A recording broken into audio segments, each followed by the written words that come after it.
বিভিন্ন ক্ষেত্রে গুরুত্বপূর্ণ অবদানের স্বীকৃতিস্বরূপ দেশের ১৪ নাগরিক এবং বাংলাদেশের নারী ফুটবল দলকে ২১ পদক প্রদান করেছে সরকার। রাজধানীর ওসমানী মিলনায়তনে বিশিষ্টজনের হাতেই পদক তুলে দেন অন্তর্বর্তী সরকার প্রধান ডক্টর মোহাম্মদ ইউনূস।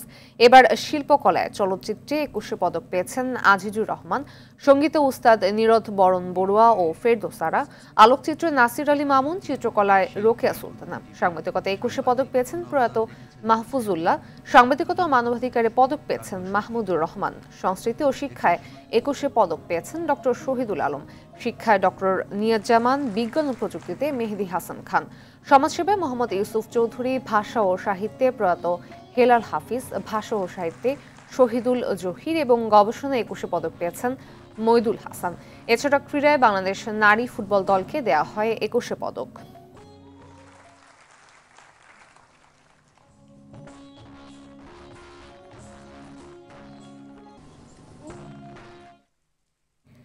রাজধানীর ওসমানী স্মৃতি মিলনায়তনে চলছে ২১ পদক প্রদান অনুষ্ঠান, সরাসরি চলে যাচ্ছে সেখানে।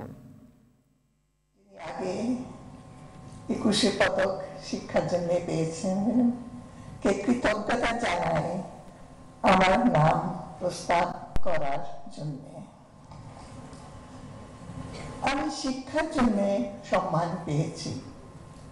যদিও আপনারা শুনেছেন যে আমি অনেক লেখালেখি করি আর চেষ্টা করি বাংলাদেশের সাহিত্য যেন যারা ইংরেজি পড়ে বিদেশে তাদের কাছে যেন চলে যায়।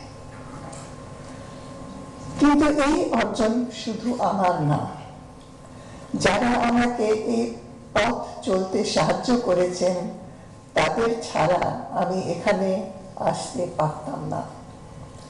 তাদের সকলকে আমার আন্তরিক ধন্যবাদ জানাই।